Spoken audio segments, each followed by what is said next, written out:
All right, well, let's get started. I have what passed around there is an opening prayer. And I figured we've been talking about prayer.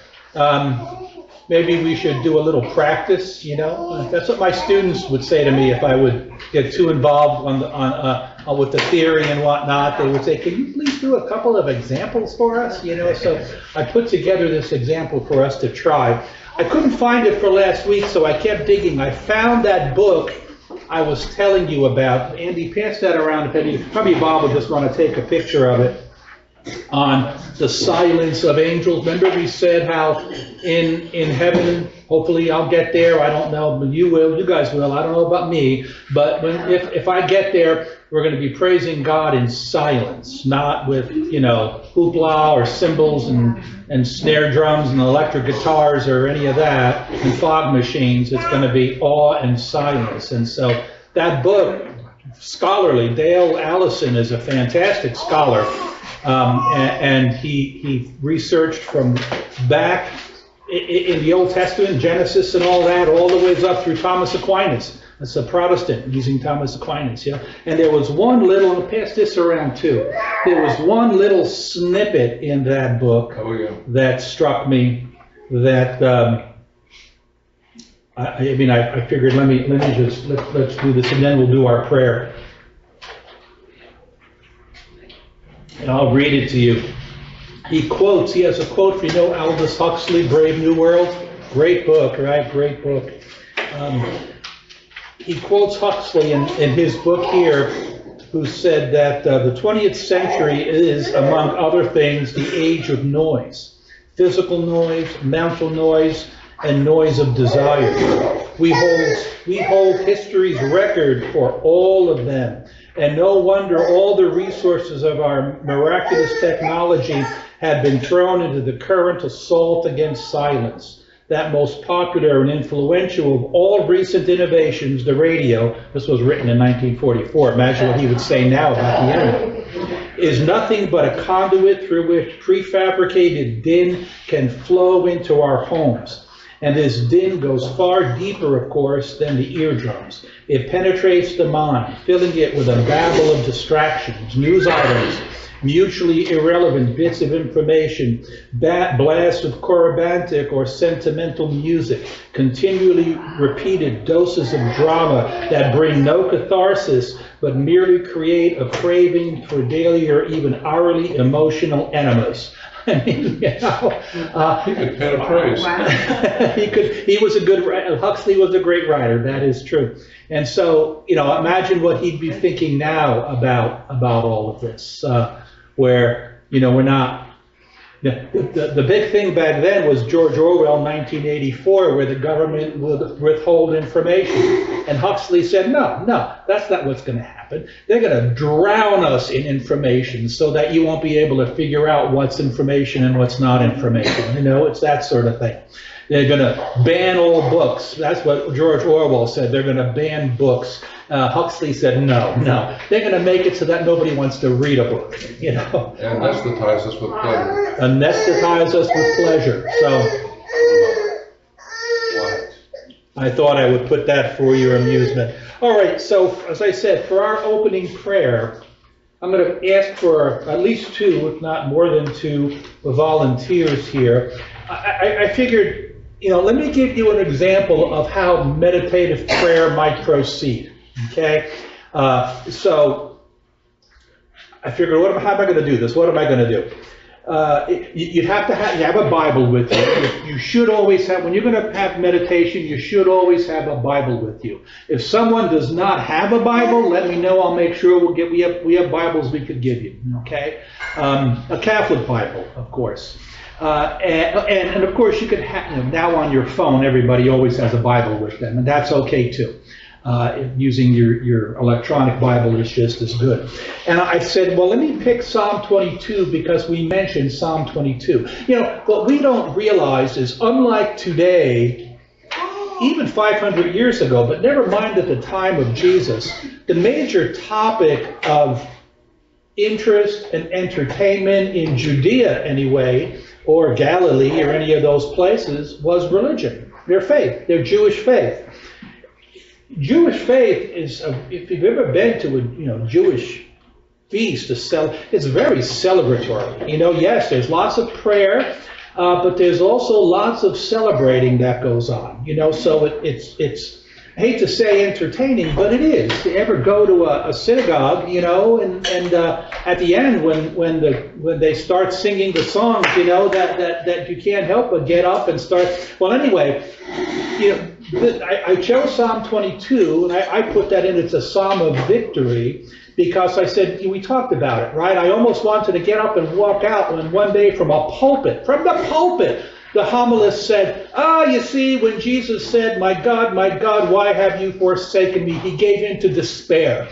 I just say, what are we teaching these people in seminaries these days? Jesus did not give in to despair. If you knew Psalm 22, you would know it's a victory psalm. When Jesus said that from the cross, my God, why have you forsaken me? It's like if I were to say to all of you, let's say a prayer. Our Father, who art in heaven, hallowed be thy name. Thy kingdom. You know it. I don't have to tell you what I'm going to say. You know what I'm praying. They would have all chimed in and started the Psalm 22 along with him. So what I did is I took Psalm 22 and then kind of looking forward to the New Testament. That's the stuff that's in blue. I interjected that. So maybe if somebody wants to volunteer, nice and slow, to read the black type, that's the words of the psalm itself, and then you pause when we get to a passage, and if somebody wants to read either Matthew or John or any of those that I put in there. We'll have at least two volunteers, if not three. Akash, Marianne, okay? Does anybody, let's start with that. And you decide who wants to read the psalm, who wants to read the gospel. I'll do the black. My God, why have you abandoned me? Why so far from my call for help, from my cries of anguish? My God, I call by day, but you do not answer. By night, but I have no relief. And about 3 o'clock, Jesus cried out in a loud voice, Eli, Eli, lema sabachthani, which means, my God, why have you forsaken me? Some of the bystanders who heard it said, this one is calling for Elijah. Immediately, one of them ran to get a sponge. He soaked it in wine, and putting it on a reed, gave it to him to drink. Yet you are enthroned as the Holy One. You are the glory of Israel. And you, our fathers, trusted. They trusted, and you rescued them. To you they cried out, and they escaped. And you they trusted, and were not disappointed. But I am a worm, not a man, scorned by men, despised by the people. All who see me mock me. They curl their lips and jeer. They shake their heads at me. Who rely on the Lord, let him deliver him. If he loves him, let him rescue me. Those passing by reviled him, shaking their heads and saying, you who would destroy the temple and rebuild it in 3 days, save yourself, if you are the Son of God, and come down from the cross. Likewise, the chief priest with the scribes and elders mocked him and said, he saved others, he cannot save himself. So, if he is the King of Israel, let him come down from the cross now, and we will believe in him. He trusted in God. Let him deliver him now, if he wants him. For he said, I am the Son of God. Weaving a crown out of thorns, they placed it on his head, and a reed in his right hand. And kneeling before him, they mocked him, saying, Hail, King of the Jews! They spat upon him and took the reed and kept striking him on the head. For you drew me forth from the womb, made me safe at my mother's breast. Upon you I was thrust from the womb. Since my mother bore me, you are my God. Do not stay far from me, for trouble is near and there is no one to help. Many bulls surround me. Fierce bulls of Bashan encircle me. They open their mouths against me. Lions that rend and roar. Like water, my life drains away. All my bones are disjointed. My heart has become like wax. It melts away within me. As dry as a potsherd is my throat. My tongue cleaves to my palate. You lay me in the dust of death. After this, aware that everything was now finished, in order that the scripture might be fulfilled, Jesus said, I thirst. Dogs surround me. A pack of evildoers closes in on me. They have pierced my hands and my feet. I can count all my bones. They stare at me and gloat. They divide my garments among them. For my clothing they cast lots. When the soldiers had crucified Jesus, they took his clothes and divided them into 4 shares, a share for each soldier. They also took his tunic, but the tunic was seamless, woven in one piece from the top down. So they said to one another, let's not tear it, but cast lots for it to see whose it will be, in order that the passage of scripture might be fulfilled. That says, they divided my garments among them, and for my vesture they cast lots. But you, Lord, do not stay far off. My strength, come quickly to help me. Deliver my soul from the sword, my life from the grip of the dog. Save me from the lion's mouth, my poor life from the horns of wild bulls. Then I will proclaim your name to my brethren. In the assembly I will praise you. You who fear the Lord, give praise. All descendants of Jacob, give honor. Show reverence, all descendants of Israel, for he has not spurned or disdained the misery of this poor wretch, did not turn away from me, but heard me when I cried out.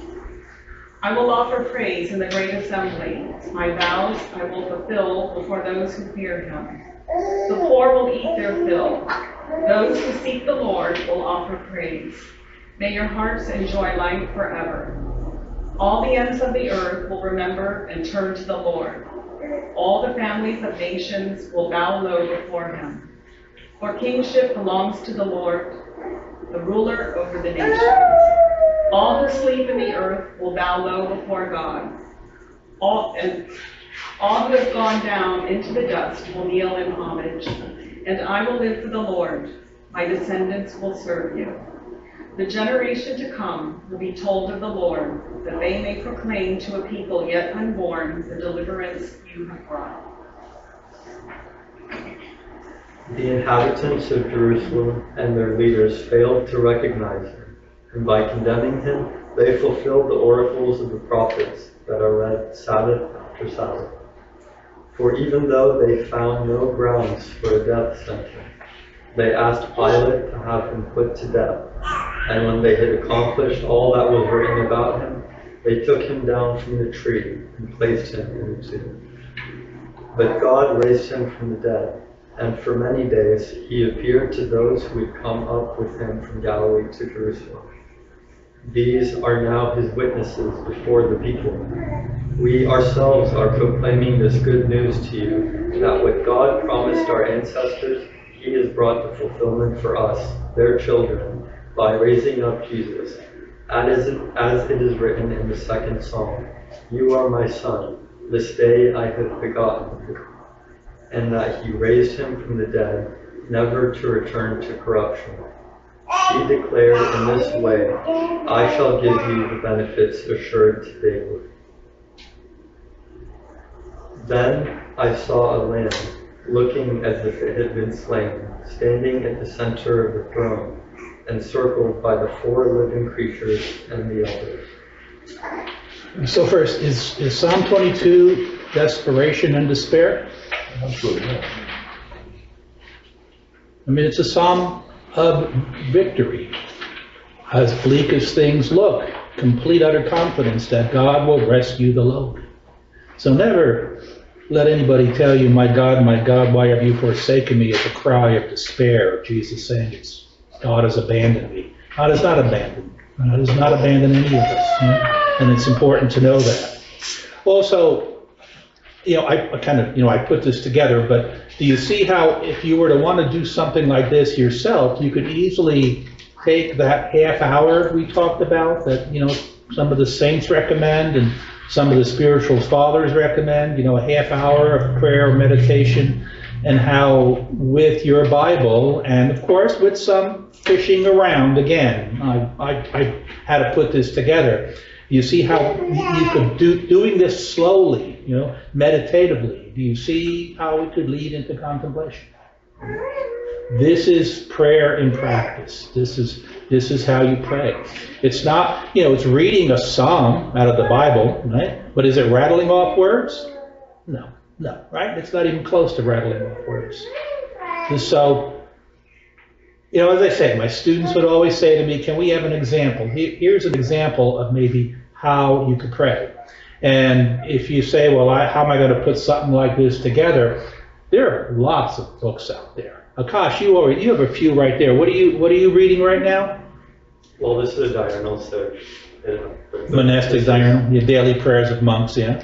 This is a imitation of Christ, and each chapter is very short. It's like a page, so like this would be a chapter, and it reflects on scripture with specific themes. It's the second most popular book behind the Bible, so it's very good if you want to. You want to see the book? Yeah. Pass it around. Yeah, pass it around. That's the nice leather-bound copy, gilt edges and all. They have paperbacks of it too. Oh, you could probably find it out of copyright. I'm sure you could find it for free online if you want to read it on your phone. A book is nicer, but you could read on your phone too. So. One thing that's helpful for me is having a Greek concordance, because like when you're doing a deep dive on something, you can find those words and cross-reference the scriptures. Yeah. It makes it really handy. Yeah, there, I do the same thing, but there you got to be careful that it doesn't turn into study, Remember, prayer should not be study. Study is the acquisition of knowledge. What we're doing here is the acquisition of God. Okay? There's a difference there. There's a time for prayer and a time for study. So, what I would say is to do what you do. You read something in the gospel and it struck you. Well, I wonder what all that. So you can sit down now and study it as a result of your prayer. So, any questions?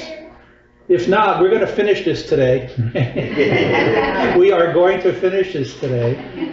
Earlier in the week I was talking to Akash, and he picked up on something that's been bugging me, but it's a question of, look at how much time we've taken on this. One of the things that would have been really nice that I would love to have spoken about is Mary as a model of prayer. Oh boy, is there richness there. But that would be another week or two of that, And I think maybe we should move on to some other things. And so we will. And if there's interest, you let me know. And later on, after a while, we could talk about Mary as a model of prayer, because that is an excellent, she is, look at that icon, there is a model of prayer par excellence, right? Maybe somebody even in the class here would want to prepare something. That's absolutely the case, yes, absolutely. Now what else was I going to say here? Anyway, I think next week, Christy, you'll teach us heresy. Are you able to do that? We're going to have a heresy party. Yeah. I think I'm going to be teaching on modernism as the topic.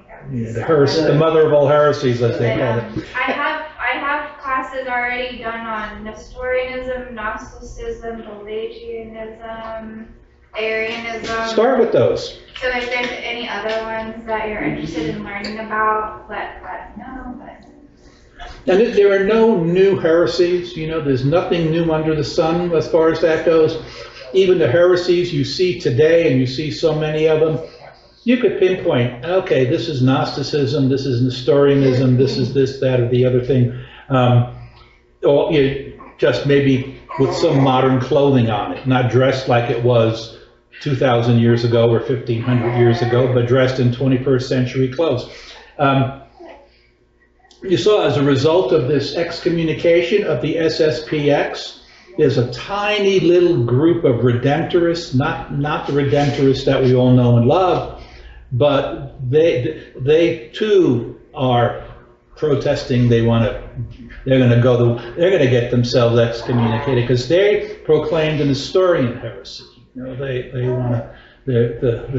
Well, Christy talked to you about that. But you see, there's a religious order, modern religious order, tiny group of men somewhere in Europe. It's not like this major thing that have stumbled into a heresy, and they said, "Gee, that sounds good. You know, let's do that." And there it goes. You know, there it goes again. All right. So I know I looked and we left off. I think it was on page 62, right? And on this, what's posted online, by the way, I reformat this in landscape format in 20-point font so it fits on the screen. So what's posted online is a normal, you know, if you wanted to print it, you get a normal looking document out of the thing, okay?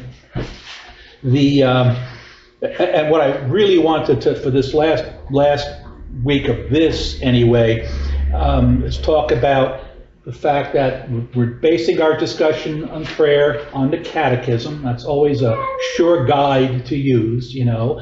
And it says that prayer is not easy, and it calls the life of prayer a battle, you know. Who was it? Somebody just asked me that the other day. It wasn't anybody here, but they said, I don't know what to do, you know. I try to pray, and I seem to get nowhere. I get so distracted. I get, you know, welcome to the human race is what that goes down to, right? And the Catechism has some suggestions as to how maybe you could remedy some of those situations. So Article 2725 says, prayer is both a gift of grace and a determined response on our part. So it's not something where we're going to rest on our laurels and say, God give me the gift. Okay, I'm waiting, God, you know, when are you going to infuse me with yourself? It presupposes effort on our part, discipline on our part, and a strength of the will on our part, right? You have to want to pray, and you have to understand that praying is a battle. It's not going to come easy. Just like going to the gym to prepare for some major is not going to be easy, right? But it's the rewards that come from either the fitness that you get from going to the gym or doing well at the sport that you've been training for. You know, go on campus here every day. The Gators are out there doing push-ups and running into things and tackling each other, you know. And is it because you pay, you know, people pay money to go and see them do push-ups? No, you know, it enables them to do what they get. Well, you know, do they get paid? I don't know. It enables them to get paid for what they're paid to do, you know. So it takes effort on your part to build up. That's why St. Paul talks about, I got to pummel my body, I got to run the race, prepare for the race. In Father Chittard's book, that Soul of the Apostolate, you know about him, he quotes the monk Sebastian Weyard, a priest and a monk who was originally a military officer and became a Trappist monk. How about that, huh? In Italy, around the turn of the last century, around 1904. And he said after having lived as a military officer, a commander, he made it to general, and then finally becoming monk, he saw three kinds of labor in the world. There was physical labor, the almost exclusively physical work of those who live by manual labor, a craft, or in the army. No matter what one may think about it, this is the easiest of the three, okay? Here's a guy who went through the ringer himself, right? And he said physical labor is the easiest of the three. And then he said there's intellectual labor, the intellectual toil of the scholar, the thinker, the writer, of the professor, who put everything they have into the effort to communicate all they know to others, of the diplomat, the financier, the engineer, and so on. This labor in itself is far more difficult than the first kind, for there is a saying that the blade wears out its sheath, you know. So You lose your edge after a while, because that's what you got to keep, that edge sharper. That's what makes intellectual labor harder than physical labor. And then he said the third one, the most difficult of all, is spiritual labor. He says, finally, there is the labor of the interior life.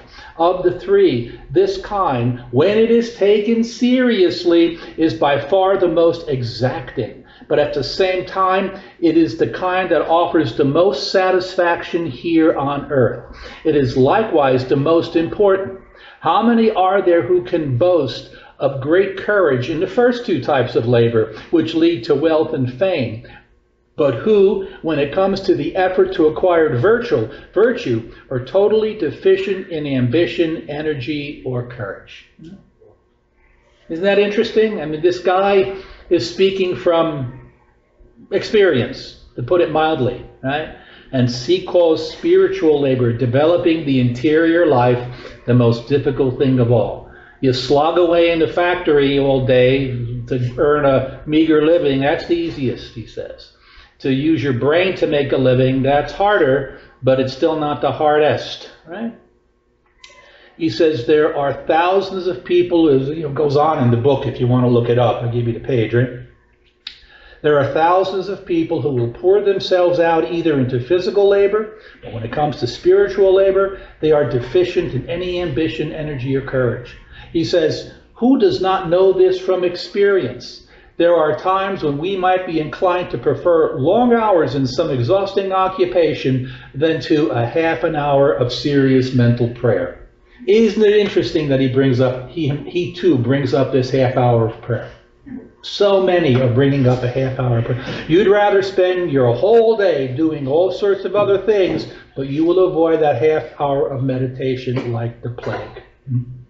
And he goes on to say, to an attentive hearing of Mass, or to the careful and intelligent recitation of the breviary, the prayer of the church that priests and deacons and whatnot pray, but many lay people do too.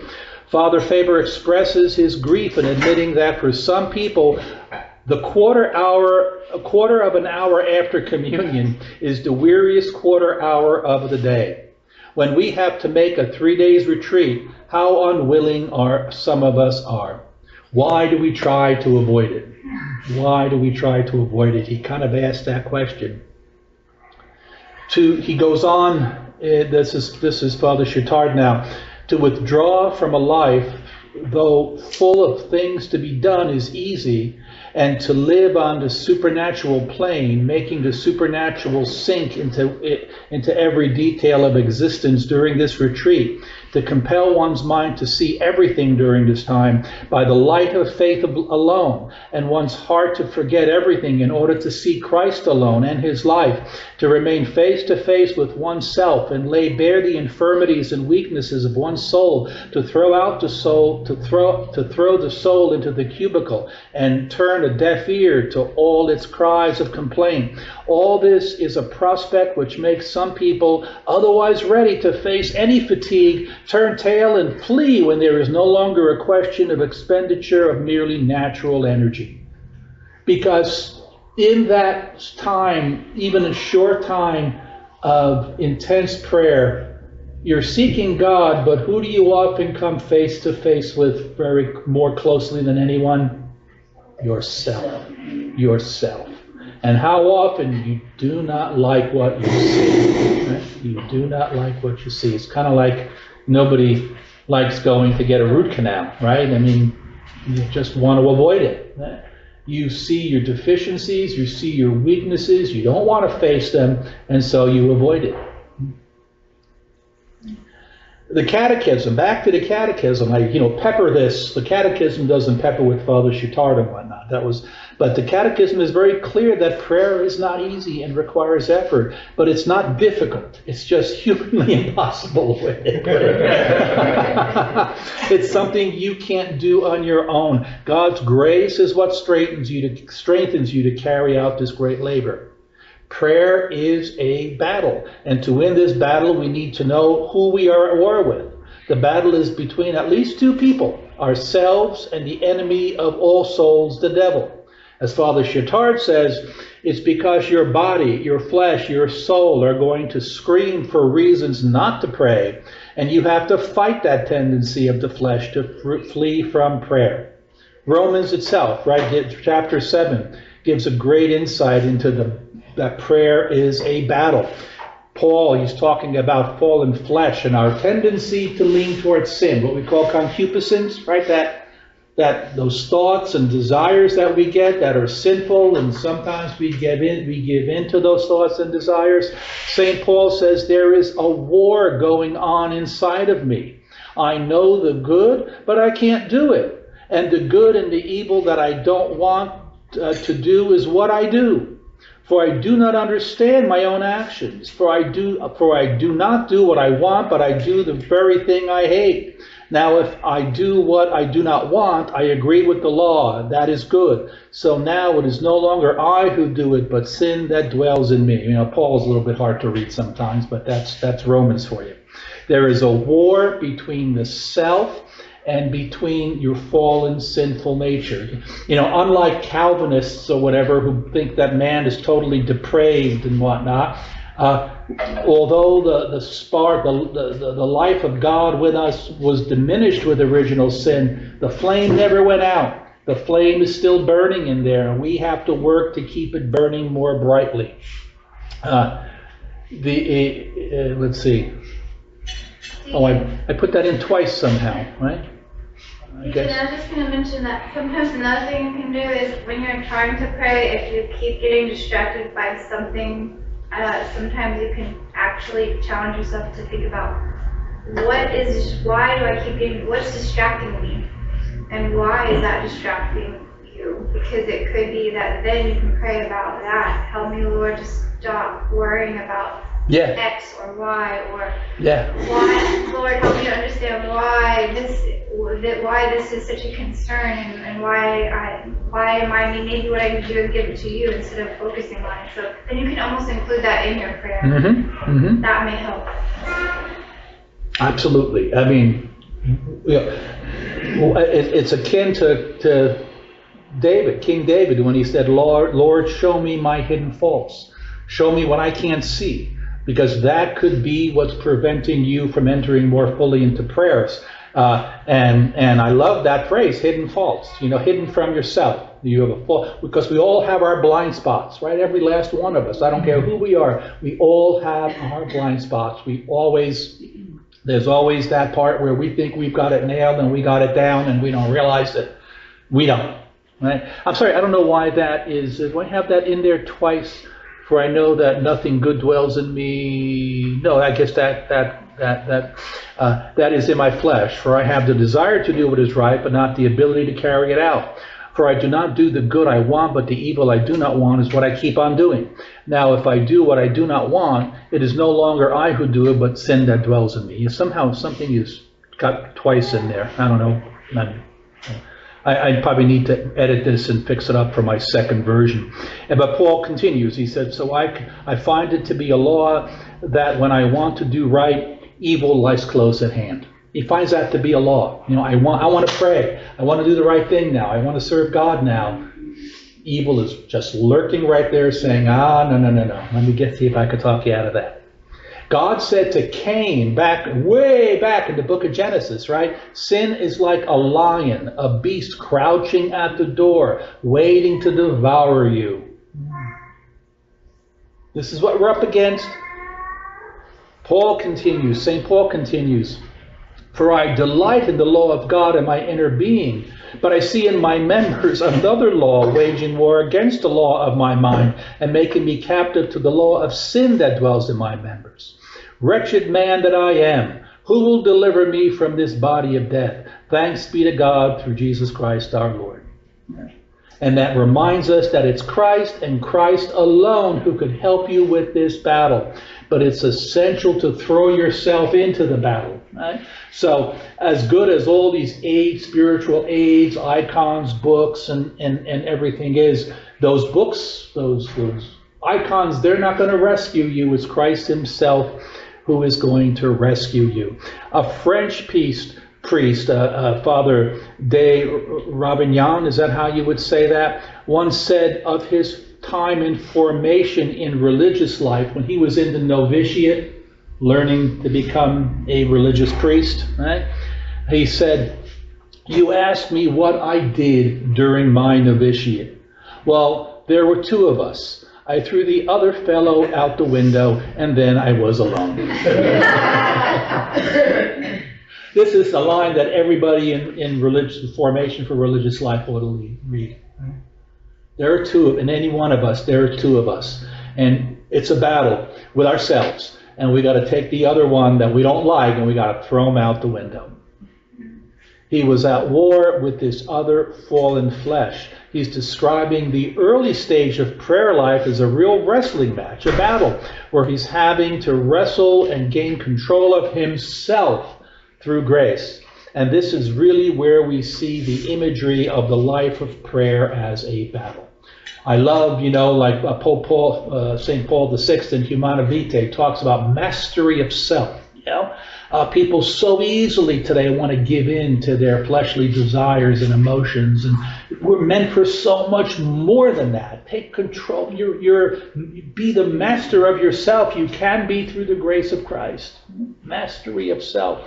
So the Catechism goes on now to what probably will turn out to be one of our last objections to prayer, difficulties in prayer, and temptations in prayer. Probably the first thing that I hear from people when they want to try to pray.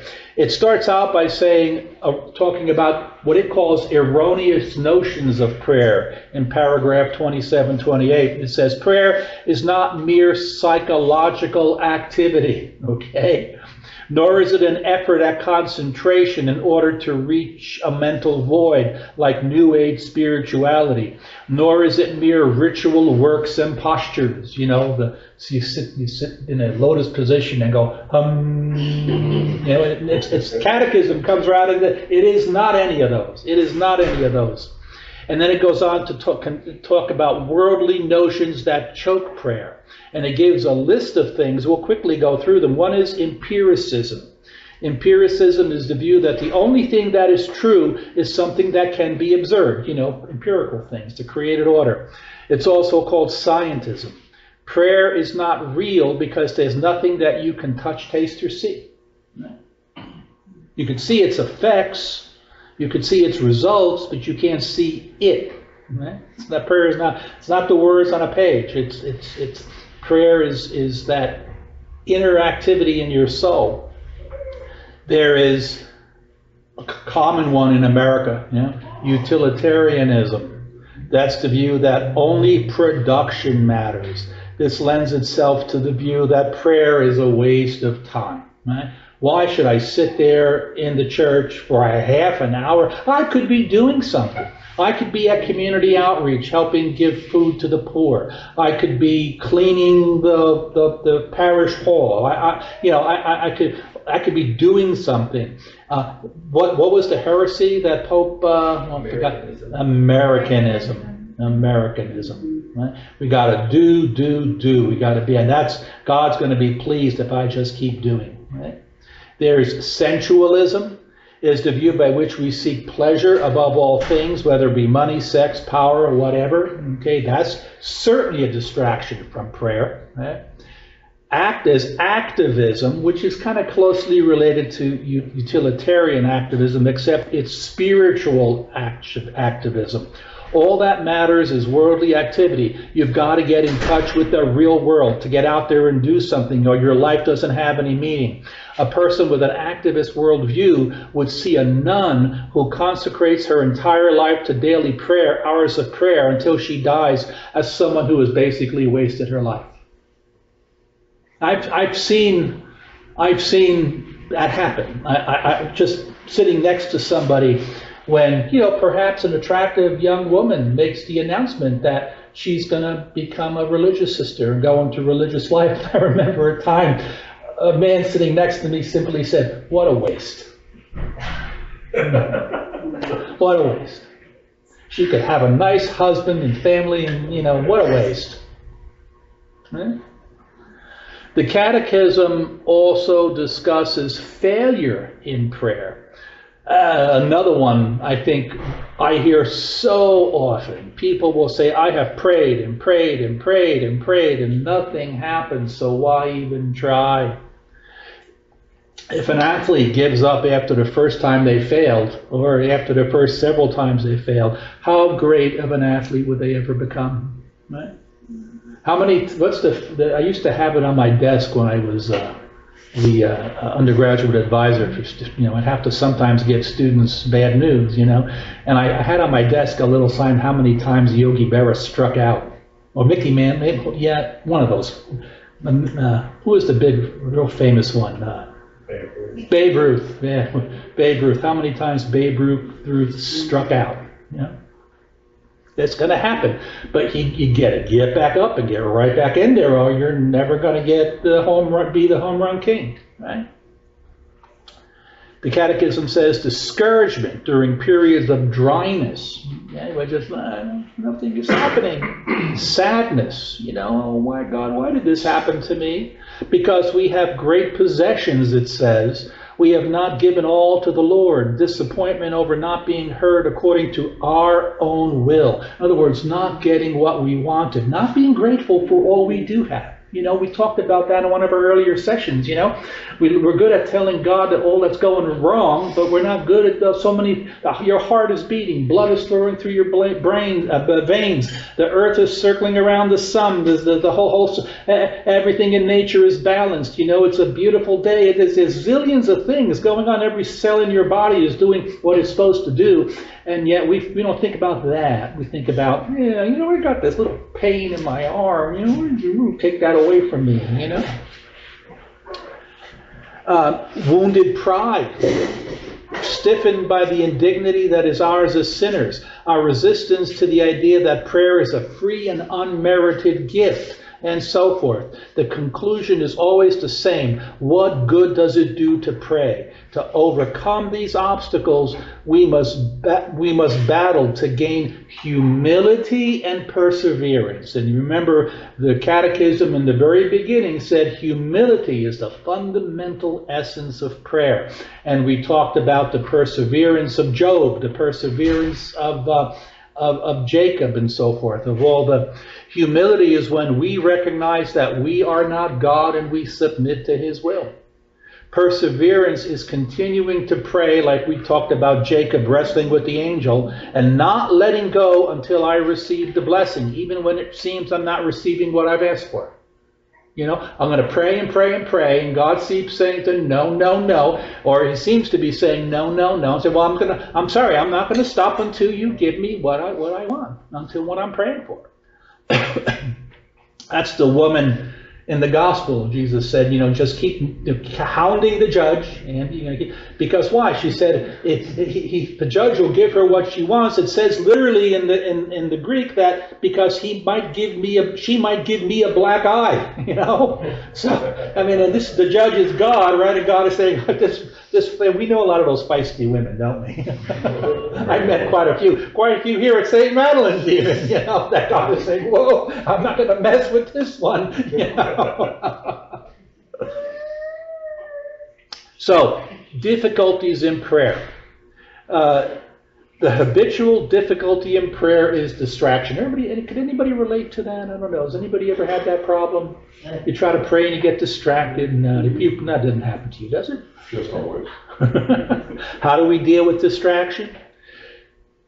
This great superstar prayer, Saint Teresa of Avila, who's quoted frequently in Father Dubé's book, one of the masters of prayer. For her, distraction was a huge difficulty. On page 226 of Father Dubé's book, it summarizes her perspective regarding distraction. Easy does it and relax. In other words, I don't not to be flippant about it, but just laugh it off. Laugh it off. Okay, it happens to everybody. It's happening to you. Just drop it and move on. If you have distractions, don't get uptight about them, but relax. Quoting from the book and talking about distractions, Saint Teresa says,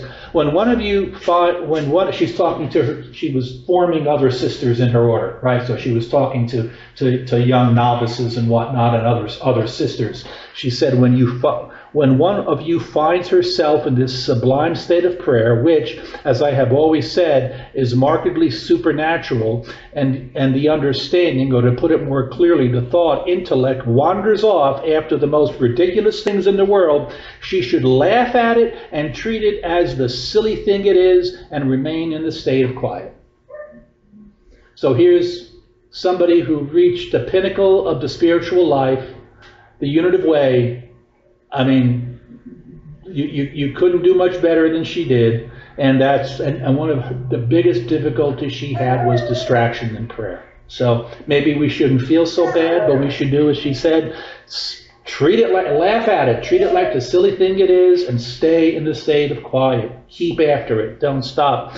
The Catechism, as Christy said, she's right, we could learn from our distractions because they reveal our disordered attachments. They serve as an examination of conscience, exactly what Christy said, right?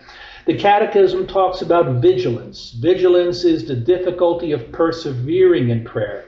St. Paul teaches us to pray without ceasing in 1 Thessalonians. That sounds nice. That sounds wonderful. Oh yeah, pray always.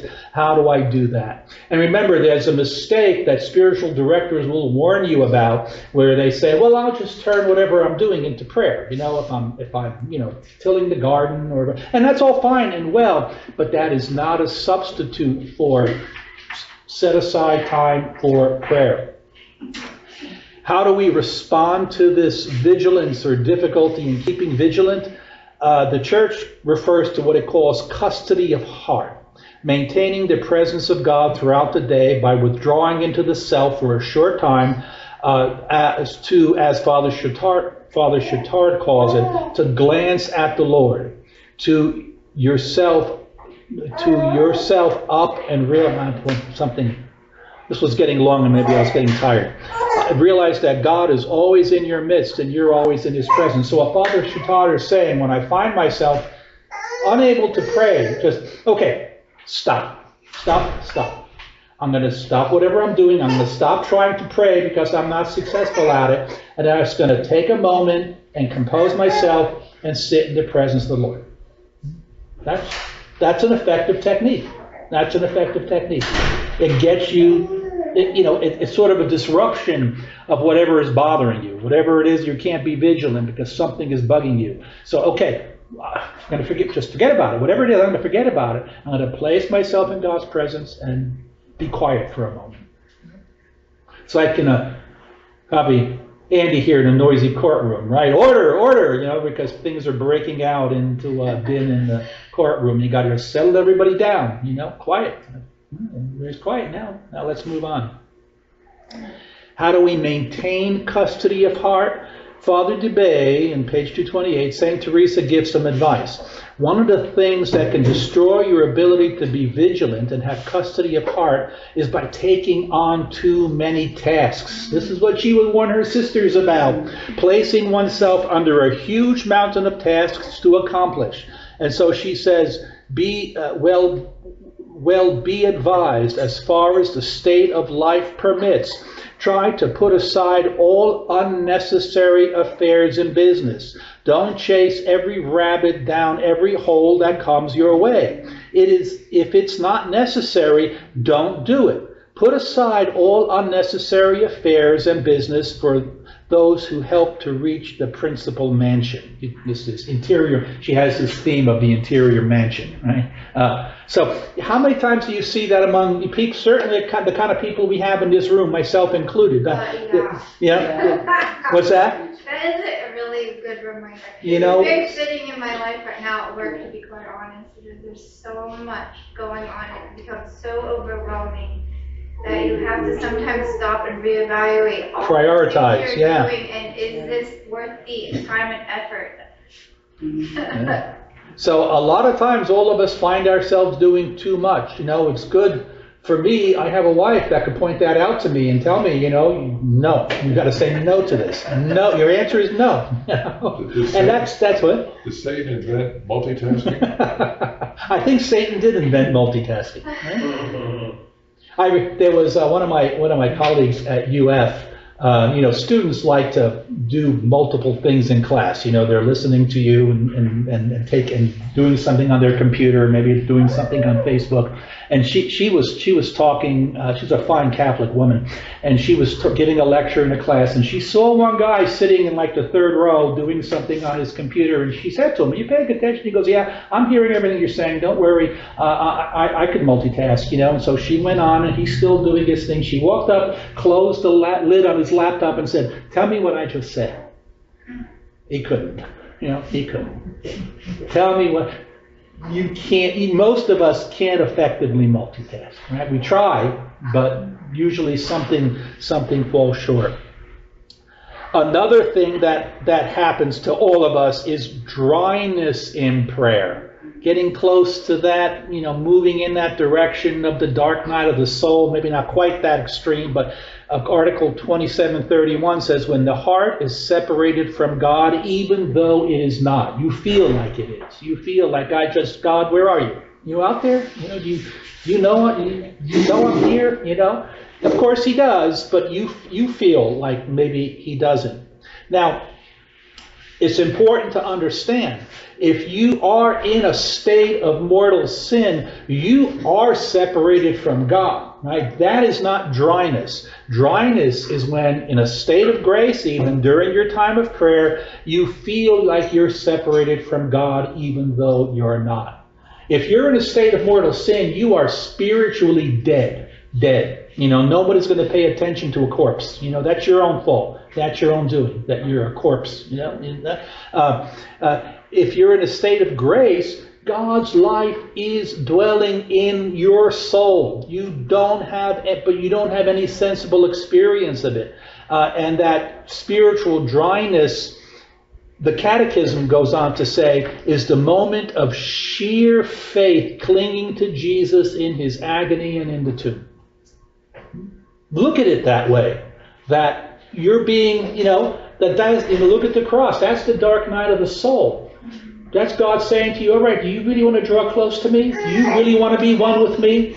Then that's what heaven looks like to someone on earth. Right? You want to be in heaven now. You want to start the unitive way now. You want to enter into the life of the Trinity now. You're on planet Earth. There's what heaven looks like to you. And that could be seen as dryness in prayer. Yeah? And that's why, we maybe start with the words, my God, why have you abandoned me? But then continue to say, I know I will see the glory of God in the land of the living. I know you will rescue me because you said you would rescue me. The state of dryness in prayer is like being with Christ in the Garden of Gethsemane, and is a very powerful kind of prayer because you're not engaging in prayer for the delights that prayer brings, but for the love of Christ. Jesus said to the they fell asleep. Can't you stay up for 1 hour and pray with me? Just 3 times they fell asleep. Can't you stay awake just for a little bit here? Being vigilant with him in the Garden of Gethsemane in his agony. You enter into the dark night of the soul, as Matthew, my soul is sorrowful even unto death, his words in the Garden of Gethsemane, wait here and watch with me. So I feel like God is not with me. I feel this dryness. And I know that I'm in a state of grace. God is dwelling in my soul, but I sure don't feel him. He's saying, stay here and watch with me. Garden of Gethsemane, just stay here and be with me. Dryness is a difficulty in the prayer life, but one of the greatest tools for overcoming it is knowing that it exists. That's to overcome something, you got to acknowledge that it's a something to overcome, right? And that it's something God is doing to draw you deeper into the experience of prayer. See, most people go off the rails when that happens. Okay, I tried to pray and nothing happened. God is saying, come on, we're going to pray. You want to pray? Then we're going to pray. We're going to pray as a human being has to pray. That's what you have to be like that. And so you got to experience that. One of the best ways to fight these difficulties is that they're there, they're normal, and they're going to happen. Temptations in prayer. Okay. The Catechism lists a whole bunch of them. The first is lack of faith. Do we really believe in God and trust in him? Not like we're atheists, not that kind of do we believe in God, but more like deists, you know, our founding fathers, for example, who were deists, you know, that God is the divine watchmaker. He got the process started and he said, okay, guys, you're on your own, you know. That's not the God we know. That's not the Christian God, who is with us, intimately with us, if we're in a state of grace, truly dwelling in us. The Catechism says the most common yet most hidden temptation is our lack of faith. It expresses itself less by declared incredulity than by our actual preferences. So again, it's not like, I don't think that God exists. I think this is all a bunch of hooey. That's not what it means by belief in God. It means that my priorities might be screwed up, you know? It's not really trusting in God. The Catechism continues, when we begin to pray, 1,000 labors or cares thought to be urgent vie for priority. Once again, it is the moment of truth for the heart. What is its real love? Jesus said, do I put it there? Jesus says, where your treasure is, there also will your heart be. Okay. Who do you really love? What do you really love? Who do you really trust? You see what the temptation, lack of faith, what lack of faith is? Saying, yeah, you know, God, I got other things to do, and I'm not sure you're really there and really love me. Maybe. In each case, our lack of faith reveals we don't yet share the disposition of a humble heart. The second thing the Catechism talks about is, I say acedia. I think some people say acedia. There's a book I put in that Noonday Devil thing. There's a book that I read some years ago with the title acedia, or acedia, the Noonday Devil. It's a form of spiritual depression. Okay, and I guess they call it the book kind of called it the Noonday Devil because, you know, if you're slogging through the day, ever have one of those days where you're slogging through the day and it seems like you're doing what you've been doing forever, and you look at your watch and it's still only 11 o'clock or something. Oh no, you know, it's only been this long, you know, that kind of, it's a spiritual laziness. This temptation arises from a person who has entered into the spiritual life and is beginning to make progress, but then gets lazy and becomes less vigilant over their heart and careless in their spiritual life. You know, that's true in our earthly, you know, secular practices, right? So that's how mistakes happen, right? We learn to be good at something and we learn how to do something, but then, I don't know, maybe it gets to be routine, and we just get a little bit careless, and something goes wrong. Something goes wrong. That's acedia, that kind of spiritual laziness. Yeah, okay. It's this again. I got to pray again. It worked last time. Let me do the same. Yeah. It says acedia is a result of not caring and getting lazy in the spiritual life. Another biggie, of course, is unanswered prayer. Right?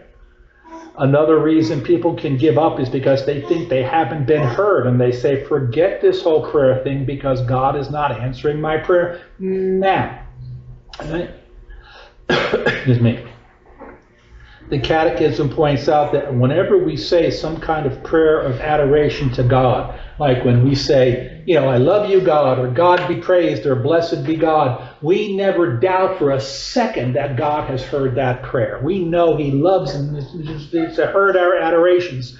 But when we make petitions, we want to see immediate results. We want it, and we want, God, give me patience and hurry up. That's how that prayer goes, right? We become disheartened. Are we asking with a unified or a divided heart?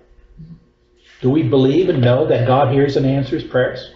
And, okay, He's not doing it in the way we want and when we want and how we want, but God hears and answers prayers. That's number one, right? And if we keep that, you know, okay, God always hears and answers my prayers is my rule number one. Rule number two, God is not answering my prayer. Refer back to rule number one. Right? God always hears and answers prayers. Deacon Henry, this reminds me of a song from the 90s by Garth Brooks called unanswered prayers, where he talks about in the song, there's, he's prayed for this woman to be his wife. He's dating this woman, and then, of course, it doesn't work out, and later on in life, he's happily married to the woman that God actually intended for him, and he runs into the lady again. But sometimes I feel like we don't stop to be thankful for the fact that God protects us from our own desires. We have some desires that if God just answered yes to every prayer we had, we'd be in a big mess. Yeah.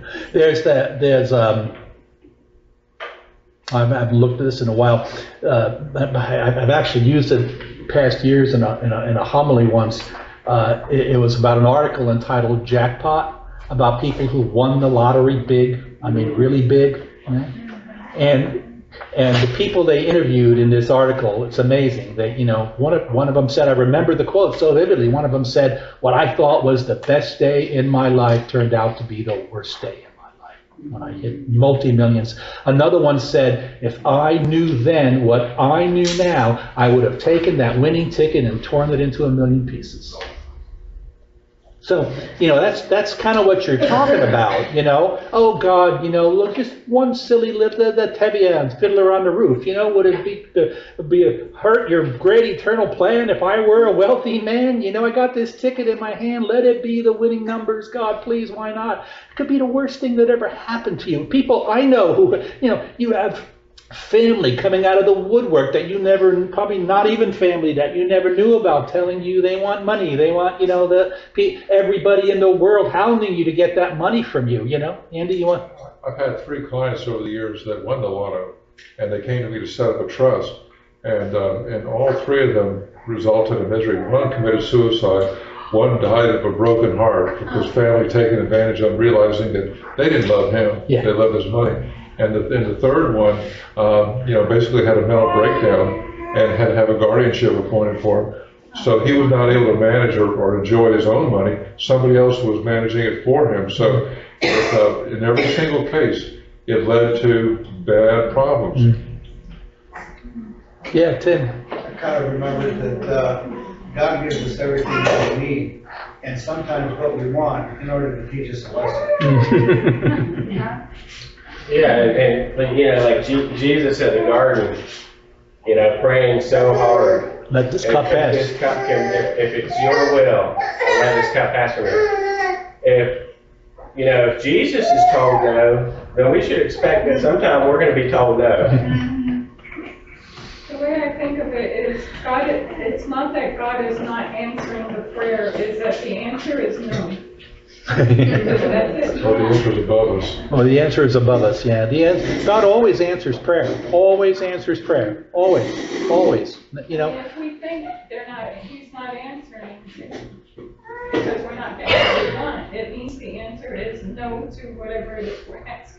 Yeah, or we've got a disordered understanding of what we really want. That's why we were talking why some people love to write down prayer petitions. When we have our healing holy hours, the third Friday of the month here at church, or if you're going to go to the Wailing Wall in Jerusalem, people putting slips of paper in, or people going to Fatima, they say, or Lourdes, they say, I'm going to Lourdes, if you have petitions, give them to me and I'll bring them there.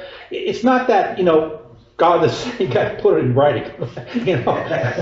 It's us looking inward and trying to, when you have to put something into words concisely, it really forces you to sit down and think about what it is you really want, and you could be trivial about it and say, well, yeah, I want to win the lotto, but that's not normally what those prayer petitions say, right? The prayer petitions focus in, God, I want to have a child. We see this all the time in the Our Lady of La Leche shrine. Women coming who can't conceive and they want to conceive. I just got one prayer petition like that yesterday. It said, God, please, heal my womb. It really forces you to sit down and understand what's important to you and what's not.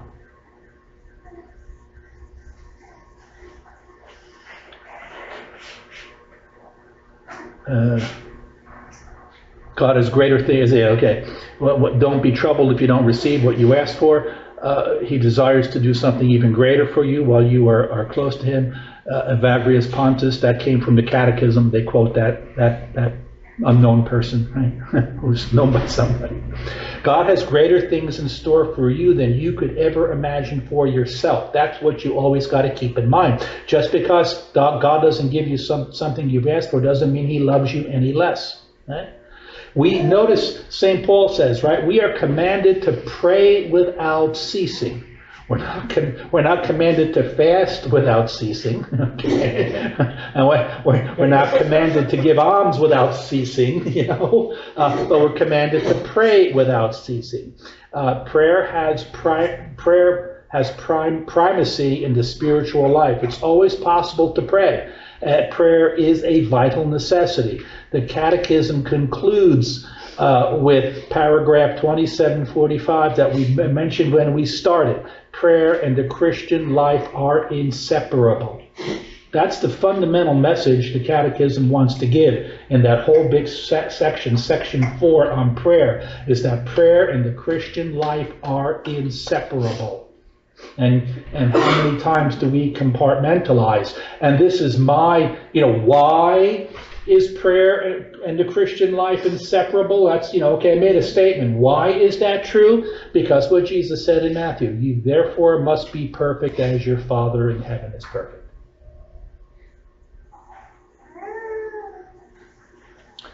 All right, that finishes it. Yay, officially finishes it. There are a few other things. I think, Bob, you posted what I sent you on Lectio Divina, right? I sent a couple. They're all up there, so if you want to see, I actually put up the, it's free online because it was written like in the 12th century, so it's not in copyright anymore, by Guido II, the Carthusian monk, who kind of is the, you want to call it, inventor of Lectio Divina, a very powerful way to pray. What we did here this morning is not Lectio Divina. That would be far, far more too complicated to be Lectio Divina.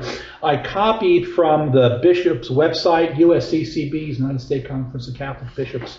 Their website is, got a lot of good stuff there. It calls Lectio Divina a method for praying with the Scriptures. As one reads and invites the Word to become a transforming lens that brings the events of daily life into focus, one can come to live more deeply and find the presence of God more readily in the events of each day. That's, more, you could live more deeply. Live. I'm living. You and I are living now. Living what? The events of each day. Someone said kind of glibly,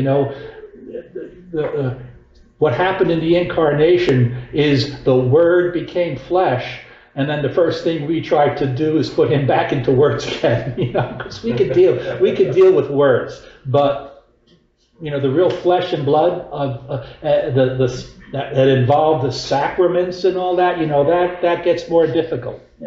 So what the Bishops' Conference calls, there's 4 things. Lectio, which kind of means reading, and meditation and prayer and contemplation.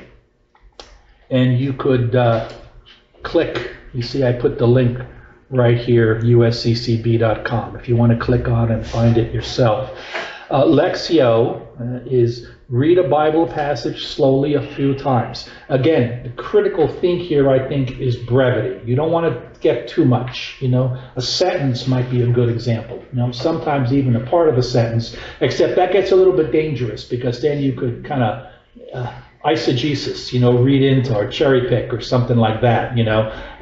But maybe at most a paragraph or something like that. What's in biblical lingo would be called a pericope. A pericope is a portion, a bite-sized chunk of scripture. Okay, read a Bible passage slowly and a few times. Savor and ruminate over each portion of the reading, constantly listening for the still, small voice of a word or phrase that speaks to you. This happens all the time when you start to practice it. You could take a passage that you have read 1,000 times in your lifetime and read it a couple of times to yourself and realize, I never noticed that word before. You know, it's the first time I'm seeing that. You know, that's that still small voice speaking to you. You know, zoom in on that word. I wish I had an example off the top of my head. But that's happened to me. So it happens to me up on the pulpit when I'm reading the gospel, and I want to stop and say, wait a minute, whoa, I never noticed that before, you know? I can't, you know, I have to try to remember it in my feeble brain and go back to it later, which often I forget, you know? But that happens like that. I've read this gospel 1,000 times, or 100 times, or whatever. I've said it from the pulpit dozens of times. I've never noticed this before. Huh? That's the next step of that would be meditation. Reflect on the passage and consider how it applies to your life. Pay special attention to the feelings that arise and how God speaks. If that word that you've never noticed before jumps out at you, God is speaking that word at you. So pause, reflect on that word. Maybe at some point do what Joe says and get a concordance and see what the other meanings of that word. You know, it's said that the first commentary on the Bible is the Bible itself. There are courses, graduate courses that I take. You are required to never use one copy, one translation of the Bible. You must use at least 2, preferably 3 or 4. Because when you start to do that, when you start to look at the Revised Standard Version, the New American Bible, the English Standard Version, wow, this is totally different. You know, this is totally different. I told you the good example is in the New American Bible, the original one that came out in the 1970s, and now the Revised New Testament. That thing I just put here for you.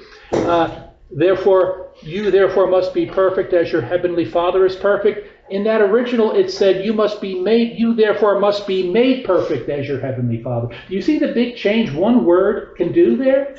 Being made perfect is you sitting there passively like a pew potato or bump on the log and saying, I'm waiting, make me, you know. To remove that word made, now it's something, you must do this. You must be perfect. I'm not going to do it to you. You got to do. I am going to do it to you, but you got to first do it to yourself. So that's meditation. Oratio, Latin for pray, right? Prayer. Respond to the passage by praying and opening your heart to God. This is the beginning of your conversation with God. You can keep a journal or a record your prayers and God's messages. Okay, some people do like to journal. Carol loves to journal, right? I tend not to journal. But you know, if you're looking for how to spend that half an hour in prayer, this will eat up a half an hour without any problem whatsoever. As a matter of fact, the half an hour will fly. It'll fly. And then finally, contemplation, contemplatio, with the temple. Right? We saw contemplate all that you learned. Sit in silence, rest in God's presence, and experience union with Christ. I mean, that basically is what monks and nuns do. Okay, they make it their life mission to. You know, people think that monks and nuns, what a great life. You just sit there and pray all day. You know, they have to pay the bills too. You know, they can't. Every religious order I know has to do something to earn their keep, but they also give prayer as their priority, right? The Benedictines, ora et labora, work, pray and work, pray and work. And it's a harder life than most people would realize because they've taken on kind of like 2 jobs. They wake up at 4 in the morning and they pray. And then they go to Mass, and then they go to breakfast, and then they go work, and whatever the work they have to do, you know, they do something, and then they have prayer. They pray 7 times during the day, interspersed with work. And you're always a little bit tired, you're always a little bit hungry. It's you know what it's like to be a Navy SEAL or something. They're like the Navy SEALs in the spiritual life. You know? Which order did Champagne? I think he... Dominicans? I don't remember. I don't have to go look it up. I don't remember. So that came from the bishop's website, and the origin of Lectio Divina, it was something else I had too, maybe on a separate file. The origin of Lectio Divina is from that Carthusian monk Guigo II, and it's in a work he called The Ladder of Monks. You know, a lot of saints, even Saint Teresa, they see like a ladder from heaven to earth, you know, and so he's saying, we are monk, we want to climb the ladder to heaven, and this is how you do it. And that's that website. We have internet. Will it open? Yeah. But I think I'm on my hotspot. Do we have internet in this building? No, not yet. So it's kind of pretty. That's why I wanted to show it to you here. If you go to Amazon and look for a Lectio Divina book, make sure it's Catholic, because the Protestants also have that same phrase in those books. So you've got to make sure you get the Catholic one. Yeah, and here I think we'll open this. It was a Benedictine order, Dom Perignon. They lived a good life. Let us toast another toast for the Lord. Cheers, Lord.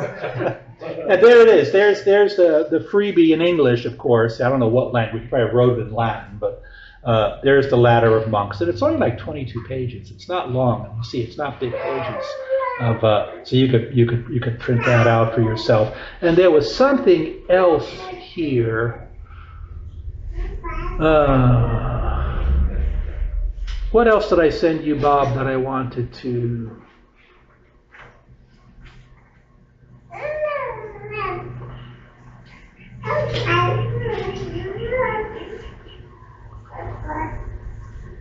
Maybe not. Maybe not. But anyway, this finishes it. Let's spend the rest of the time. There was something else that I sent you, and I forgot. It had to be here. Those are the ones you sent me. Oh, prayer life, Psalm 22, references on prayer in the Angelus. I don't know. There was something else I remember doing here, but I can't believe we're done and we're not running like crazy 5 minutes after 11. Question, comments? Yes, Terry. This is on a different topic. Good, yeah. I don't want to get you involved in something, but I'm wondering, where do all of the folks who have been following the traditional Mass in that SSPX, where is their situation now that this has happened? Well, like usual, it's turning into one big mess. Because in the decree of excommunication, you ever listen to Arroyo Grande, anybody? You know, the Raymond Arroyo has this podcast, Arroyo Grande. He had a canon lawyer there, a guy I admire greatly, Father Gerald Murray, and he's a canon lawyer. Great guy. And he said it's one big mess because the decree of excommunication excommunicated, was it the 6 bishops, the 3 who were ordained and the 3 who did the ordaining, and that's all it said. And then somebody asked for clarification and said they put out a document saying, oh no, it's also the priests and people in the SSPX who are excommunicated. But then the canon lawyer is saying, well, you can't do that. You would have to have named them in the original decree of excommunication to be able to tell them they're, so they're not excommunicated officially. There's a technical glitch there. So it's a mess. It's a mess. So technically, even those priests that are still not excommunicated from the church, would their consecrations be invalid? Valid but illicit. Okay. Because the bishops they're practicing under have been excommunicated. They were ordained by bishops who only bishops could make other bishops, you know. So when that whole thing started, they were valid bishops who started that, and then they ordained bishops, so that made them valid bishops, but they didn't have the authority to do it, so that means they were illicitly ordained. So, and it's very confusing because Pope Francis, they were excommunicated, and then after a while he lifted the decree of excommunication, but still put a censure on them that you know they weren't in full communion. But he gave the priests permission to hear confessions and marry people legitimately, licitly. And now they're excommunicated again, and where does all that stand? You know, that was all done via what's called a motu proprio. That's like the president's executive order. It's only good while the president is in office, and a new president could change the executive order, right? Motu proprio is like a papal executive order. So Pope Francis did. Now Pope Leo what's he going to do? I mean, he has to decide. You know, they didn't think this through even. You know. And on the other end of the spectrum, he's at some point going to have to deal with all the mess with the German churches and all that. Carol's example is a good one, kind of. It's like when she said, well, it's like if you're on the interstate and you're driving 90 miles an hour, because all the cars are driving 90 miles an hour, and you see the lights in the back and you get pulled over, and you say, but officer, they were all going 90 miles an hour. You go, I can't pull them all over, I pulled you over, you know. And there might be reasons why he pulled you over, maybe because of the color of your skin or the color of your car or who knows what. Maybe he was jealous that you had a nicer car than he did or something, but it doesn't matter. You still get your ticket, right? And it's the same thing here. Now, yeah, the German bishops are, you know, a German cardinal. What did he exactly did he do? He presided over the blessing of two men who were civilly married, quote, married for 50 years or something, and a cardinal presided and said, "What is it? It's an evidence of God's love." No, it's not. They're advertised as a same-sex couple. They're practicing sodomy. That's gravely sinful. It's not God's love. It's not even close to God's love. They're spiritually dead, you know. But they didn't get pulled over by the cop, you know. The SSPX got pulled over by the cop. And they got their ticket. And remember what excommunication is. It's kind of seen as punishment. Excommunication is canonically not seen as punishment. It is seen as the most serious warning the church could possibly give you. That with what you're doing, you are placing your eternal salvation in jeopardy and placing yourself out of communion with this body. Stop it so you can come back and have some assurance of salvation again. That's what excommunication is. It's not you out. No. It's you, please don't do this. Don't do this. Like, you know, somebody about to jump off the bridge. And, you know, the cop's saying, don't, come on, whatever it is, we can help you, we can work it out, we'll get you help, we'll get you to the hospital, don't jump. That's what excommunication is. It's saying, don't jump. And a lot of these historical excommunications that people like to gripe about, I've noticed when you start looking into them, the church usually extends multiple opportunities. Oh, yeah. Like with the, what was the guy, the astronomer that everybody likes to talk about? Galileo was given multiple opportunities. You know, Martin Luther was given opportunities. And they turned them down, refused to recant on their heresies and kept forging ahead. So remember, Galileo wasn't excommunicated because of his science. I mean, Copernicus was a Catholic priest who said the same thing, basically. He was a priest in good standing. But what Galileo said is because of his theory, which was yet unable to be proven by the science of the day, he said the church has to start changing its theology now based on what I have to say. No, you know, you can't, this is no proof that, you know, this is a theory you're proposing. We're not going to change theology for this. And his excommunication, he was placed under house arrest or something, you know. I mean, he lived a life of comfort. And I think he even died a Catholic. I think he died in good graces. It's important to point out that before that, there was a geocentric model for theology, that there's an imperial, there were various levels. Earth was at the very center, and the center of the earth was hell, and then there were these concentric rings that went out to the seventh heaven and everything. And so that was sort of a mental model that people had. There's nothing in Scripture to say that that's what it was, but it's a kind of a helpful model. And then you say, no, it's not geocentric, it's heliocentric. You know, we go around the sun. Then what Galileo and others were trying to say is that it changes the theology, it changes our way of looking at things, right, and how that theological model that we've been operating from needs to be changed. Well, there never was a valid theological model. It was just something that people, used because it was a helpful explanation, but it really wasn't the truth. It really is like saying Newtonian physics is it. And then when you discover quantum mechanics, it's like, we have to change everything we knew about gravity. You don't have to worry about jumping off a building anymore. No. It's just that you go deeper and deeper and deeper. But Galileo thought that he could dictate, from his perspective, how the church should approach theological issues. And, they basically were saying, Galileo, stay in your lane. Yeah, exactly. Stay in your lane. That's what we're seeing today, I think, a lot. People are not staying in their lane on a lot of these things. And interjecting themselves in places where they shouldn't interject themselves. The church should be teaching absolute truths, and the specific application of those truths. I mean, it's always, man is made in the image and likeness of God, everybody. We are. We want to make God in our image and likeness. Well, but, that means that everybody, even the worst of the worst criminals, is still someone made in the image and likeness of God.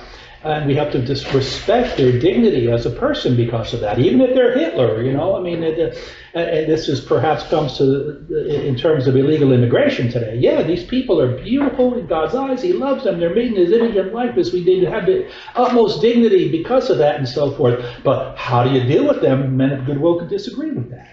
Should we do this or should we do that or should we do that? We got to discuss this. And that's where the church has to stay out of her lane and stay in her lane.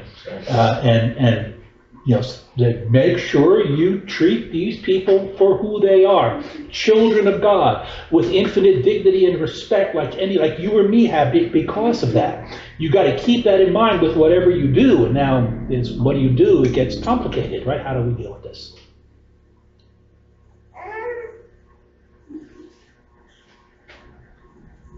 That's where we fight.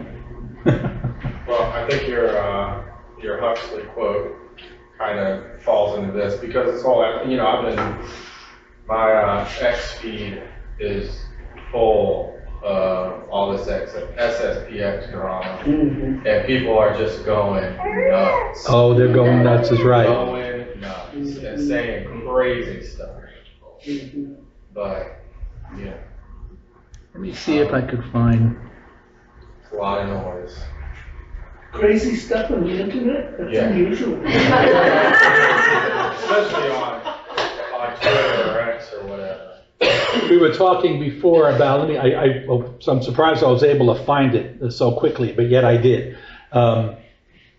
This was a talk that they have continuing education days for clergy in the diocese, and quite a number of years ago, Al Cresta, he died not too long ago. I think he was Ave Maria Radio, a good guy, and so he was the continuing education guy. And I put this together I took notes from his talk and put this together because he talked about Neil Postman, who passed away in 2003, was an American author, professor at NYU, and a cultural critic best known for his book about television, Amusing Ourselves to Death. He once made an interesting contrast between two books that everyone has heard of. You probably read at least one of them when you were in high school. That one is 1984 by George Orwell, written in 1949. The other is Brave New World, written by Aldous Huxley in 1932. I read 1984 when I was in high school. It was quite ominous since the Soviet threat was very real. Now the Soviet threat is gone, and I think Huxley should be of greater concern for us today than Orwell. And here's what Postman did. He said Orwell feared those who would ban books.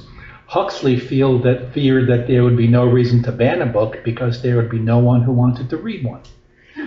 Orwell feared those who would deprive us of information. Huxley feared those who would give us so much information that we would drown in it. He cited the internet. Orwell feared that the truth would be concealed from us. Huxley feared that the truth would be lost in a sea of irrelevance. Orwell feared we would become a captive culture like the Soviets. Huxley feared we would become a trivial culture. Orwell feared a society controlled by inflicting pain. Huxley feared a society controlled by inflicting pleasure. Orwell gave us a big brother, an external oppressor. But Huxley showed us how we would come to love Big Brother, because Big Brother would make our lives comfortable.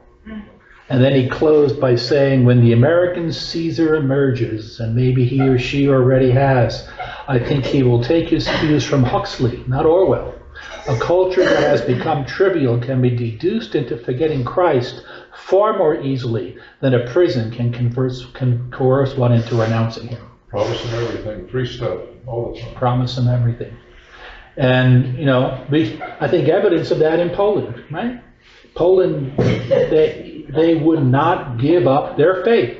They would not give up their faith, even though there was not only prison, there was martyrdom. Priests were being shot publicly in the streets because communism was trying to suppress the church, and communists fell.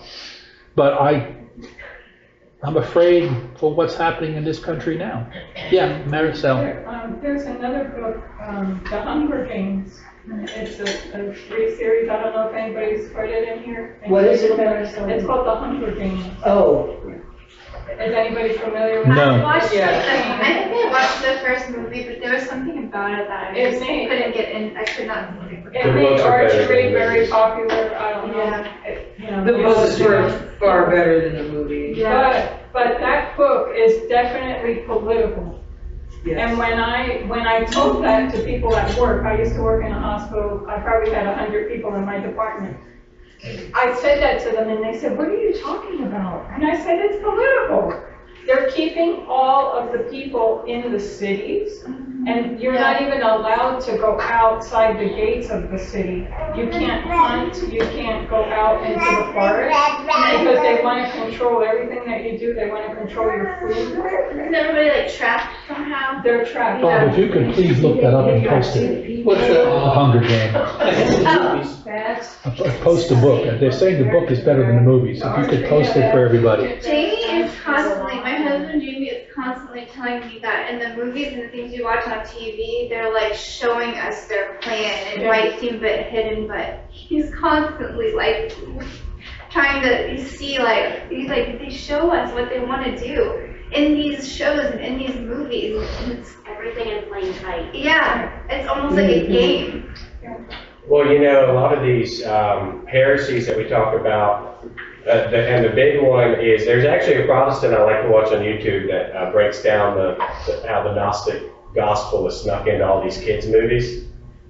So there's it's over and over again, Wreck-It Ralph, Moana, all these kids' movies. There's this basic thing that happens over and over again, where you've got these people living in some kind of perfect society, where everything is perfect, everything's fine, but at some point they realize they have to reject the perfection of their society to pursue who they really are. So they turn their back on the perfection of their society. We call that the fall, the Adam and Eve turning away from Eden. And then they pursue becoming who they really are. So it's like they Wreck-It Ralph, for instance, there's a scene where they're sitting around, all these villain characters are sitting around in like an AA meeting. Yeah. And they literally have Satan sitting in the meeting. This is a kid's movie. And they're reciting this oath that's something like, I am a bad guy. It's okay to be a bad guy. Being a bad guy is who I was meant to be. They're saying all this stuff. So it's all about, and then you get to the main character, or the other main character who's like a glitch. She's someone who's not, she's glitching, she screws up the video game. And the same thing happens with her. So it's a Gnostic gospel that's meant to point to this idea of like, hey, embrace your imperfections, embrace what's wrong with you, embrace your evil desires, and identify with those. And it's at the root of almost all these kid movies that come out today. It's really sad. Carol, if I remember, am I right? The last paper I wrote for that Benedictine symposium was, I love that title, Hidden in Plain Sight, because I think a lot of stuff is hidden in plain sight, but we just don't see it. I was just telling him about a video I saw the other day. I guess back in the 90s or 80s, there were all these music artists coming out with songs that had na na na in it. And I guess that's like a demon's name or something like that. But when you put it in the song, and even one song was saying something about raising your hand and na na na, and so like people don't even realize it, but they're like worshiping these demons through these songs. Yeah. Well, look, I mean, I probably maybe shouldn't say it, but look at how popular yoga has become. And what is yoga? Yoga are pastors giving honor to pagan gods. I used to do it. I don't do it anymore. And any person that I can actually educate about it, I let them know. And I tell them, all this stuff has been insidiously interwoven in our culture to where we have become defenseless against it. Take it for granted. It's just you do yoga, it's exercise. Well, then do exercise, but don't do these positions that honor pagan gods. They all have postures that are intended to honor Hindu gods. And my very Baptist, very religious friend, she didn't know it either. And one day she said to her son, "Oh, I'm going to the gym. I'm going to go to the yoga class." And he said, "Mom, you're going to go do yoga? But no, you can't do yoga." And she's like, "Why?" And she didn't know either. There are Catholic churches, I think even in town here, that people go and do yoga. We have to watch out. We have to be careful, yeah. Because that's how, so many people, they wonder how Satan could get a foothold in their life, and yet if you talk to them, there's a time when they maybe used a Ouija board or went to see a palm reader or any of those things. Well, you could, if you leave your house unlocked, by accident even, the burglar isn't going to say, well, they just forgot to lock their door. I'm not going to rob this house, No, he's going to come in and rob the house. That's what Satan's going to say. You're opening the door for me. Thank you. Thank you. Used to be published in every paper. Yeah. Horoscopes, and so that kind of disarmed us, and we thought, oh, let me just read it, and I didn't think anything about it. There's only 12 types of people in the world. Yeah.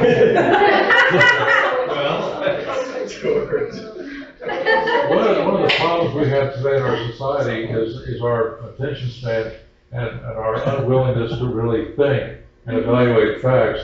I bet everyone in this room watches Fox News or CNN or MSNBC or something like that, and you get 30-second sound bites, or you get 3 or 4 panelists that are basically talking over each other. It's like a cacophony. It's just a lot of static and noise.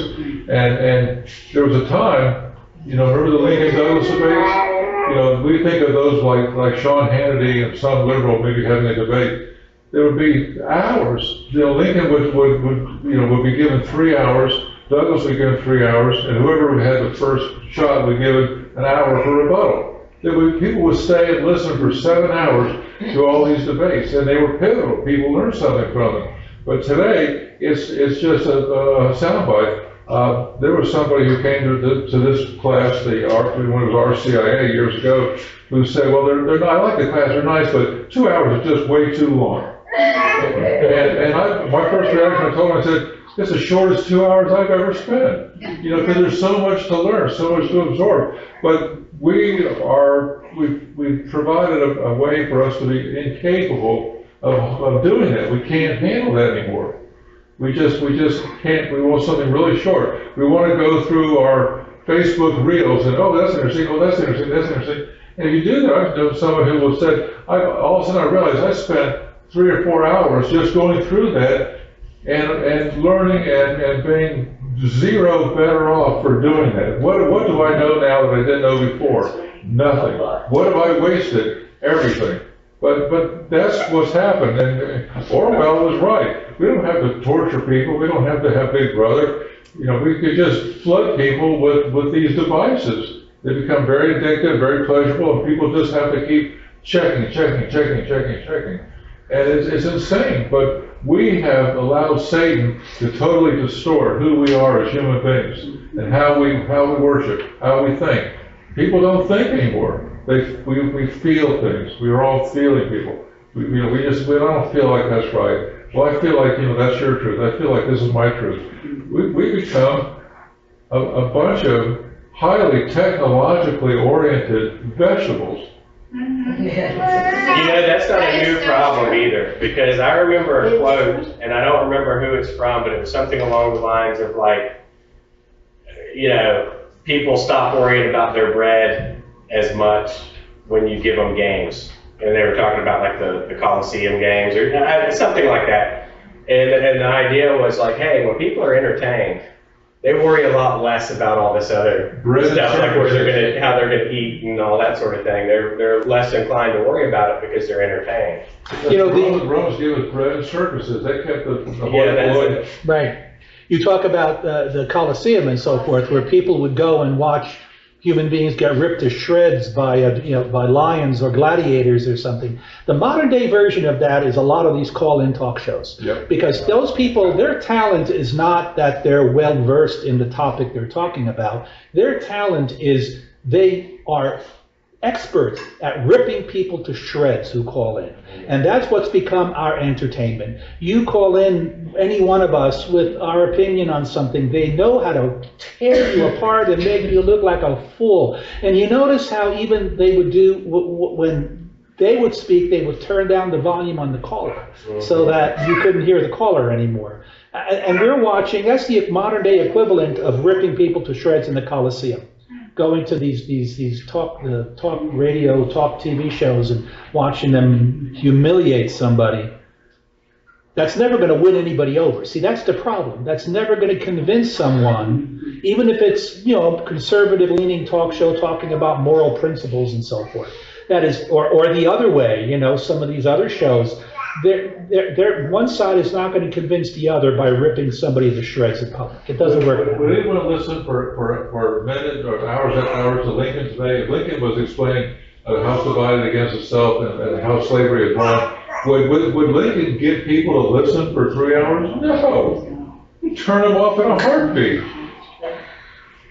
Yeah, I think about who was it, Paul, that preached the sermon so long that the guy falls out of the window and dies. Yeah. And all those people were standing, they didn't have nice, comfortable chairs to sit in. That's They're all right. standing, and he's preaching hour after hour after hour, and those people just had such a desire to be fed that they were just sticking with it. Oh, I know some Eastern Rite Catholic priests who just mentioned, our Sunday liturgy is about 3 hours long, and then we have the social afterwards. It takes all day. But we get it for 4 or 5 or 6 hours, tailgating, sitting in a stadium, on a concrete stadium, sitting there and love every second. But in a comfy pew, listening to the Word of God, that's just too much. He went too long. That sermon was too long. The deacon's homily, he should have just cut it short about 10 minutes. We're becoming idiots.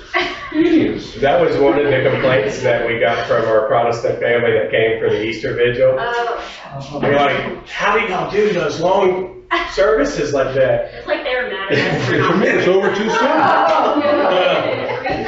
That's the one of the whole year that's like the rest are not. But it's a different culture because, I remember when I was in the band at the Baptist church, it was a very real concern by the preacher, when we'd have these meetings and stuff. He's like, okay, we've got to be out of here by 11:30, so we're going to have to cut a song here, cut a song there, based on how long the sermon is. Because if you got to 11:35, people are pissed. They're ready to get to lunch, the grocery store, everything else. They don't want any extra. Well, I've had people come to me and said, can you shorten your homily on Saturdays on bingo nights so we could get to bingo a little bit sooner? And I said, you got to get your priorities in the right order.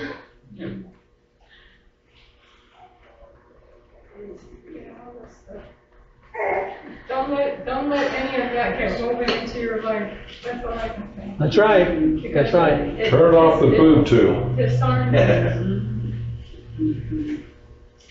I mean, it's almost like it's so big, it's developed a gravity of its own, and it's pulling you into it, Put on the armor of God.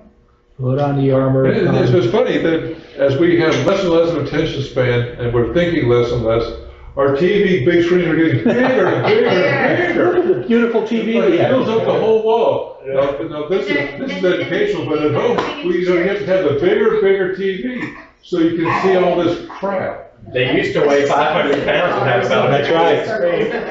How many churches, we're one of the few Catholic churches that doesn't have large screen TVs in the church, so. I mean, I can kind of see some of the benefit of it, but I also don't really like the idea of a TV in church. Well, priest said, well, I could use images in my homily to, again, it's, my students would always get upset with me because you had to use PowerPoint for a lot of the mathematics, but it would always be exactly that. They'd say, can't you put in this? Or no, this is not entertainment. This is education. I'm not going to entertain you with swaying palm trees in the background of my PowerPoint or hula dancers or something, I think your students were upset because electrical engineering is hard. And having hula dancers doesn't help, I will say this though, I've got to the point where in my room, I've got like a big screen TV up now instead of the whiteboard. And what I'll do is I'll put on Subway Surfers, which is like this phone game on YouTube. No sound, but it's just like Subway Surfers going up there. And those kids, because it's all, there's nothing super visual about me at a podium, So what they'll do is they'll sit there, their notes have gotten better. And they pay way more attention. I just anything to keep them from, because if you start collecting, they say collect phones, but you really can't do it. If you start collecting phones, parents will call in and they'll complain. The parents say, oh, there's a shooting, I want my kid to have their phone. So you can't collect high schoolers' phones. It's not a practical thing. The middle school lets them do it, but... Actually, your first graders have phones these days? Some of them, yes. Yes. But the Subway Surfers thing, I can't extend their attention span, so I just gotta fight with it the way I can. They say those new kids, how are the Gen Alphas? I hear it's getting pretty wild. Yeah, every year they're just less and less so. The exact opposite of what I have to be very concise, but only what I'm supposed to be doing on the board. Why is that purple? Why? That's orange over there. When's lunch? We're in the middle of phonics right now. Let's talk about the sound right now. No, I don't want to do that right now. Well, I'm not asking you, I'm telling you. So, this is what we're doing. But a lot of these kids, when they're at the house, they probably are on a screen the whole time they're there. Never get off the screen. Or, at family dinner time, they're never sitting around the table eating dinner as a family. They're probably always on a screen. Some of them ask at recess, when can we go inside after recess is over? You have about 30 minutes to play. Go entertain yourself. Go play with the trees and all the equipment, but we're not going inside yet. When I was a kid, you wanted to get outside before your parents woke up. Because once they woke up, you're stuck doing house chores. I think it's this week in the pastor's letter, it talks about how education begins at home. The problems 100%. We're talking about are first addressed at home by the parents. The catechism says the parents are the first and primary educators of their children. And that's the problem we're having in school. That's why I think, Joe, you're on the right track with homeschooling. Best decision we ever made. You're blessed that Harper is amenable to it. There are some children who are not, so, kind of more combative. Her too would have probably done so well with it, but yeah, I think too that we started just at the right age. If we had went much further, then it probably would have. I don't think our daughter would have survived homeschool. She was just too combative, wanted to assert herself. You put her in a classroom with a teacher and authority, that's it's a stranger and it's different. I will say we had a couple of her girlfriends over for her birthday party last week, and they had a sleepover, and they were playing in the pool, and the two girls got out to secretly go in the bedroom, and I was keeping an eye on them, and they grabbed their phones at the age of 10. And they wanted to play music on it. So I was like, okay, that's fine. So they put on this song, who I've never heard of this artist before.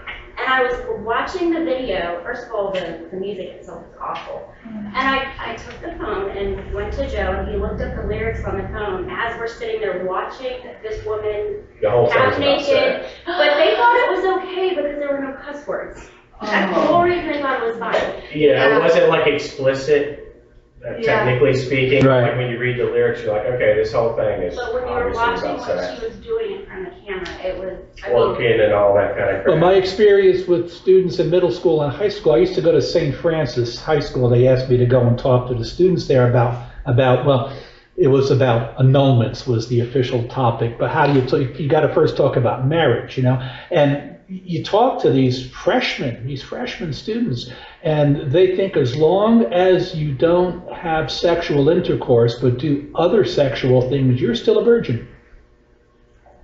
There's a lot of Protestants today who will say, and I've heard it over and over again in debates, that will say, it's okay to masturbate, it's okay to watch pornography, it's even okay to make pornography, as long as you are saying you trust in Jesus as your Lord and Savior. I don't know. You do whatever you want to do. That has crept into the Catholic Church too, in the so-called fundamental option that Pope John Paul II, just in veritatis splendor, shot down beautifully. But it's I have, back in my days in other parishes, I have people argue with me saying, I made the fundamental option for Jesus. It is therefore impossible for me to commit a mortal sin.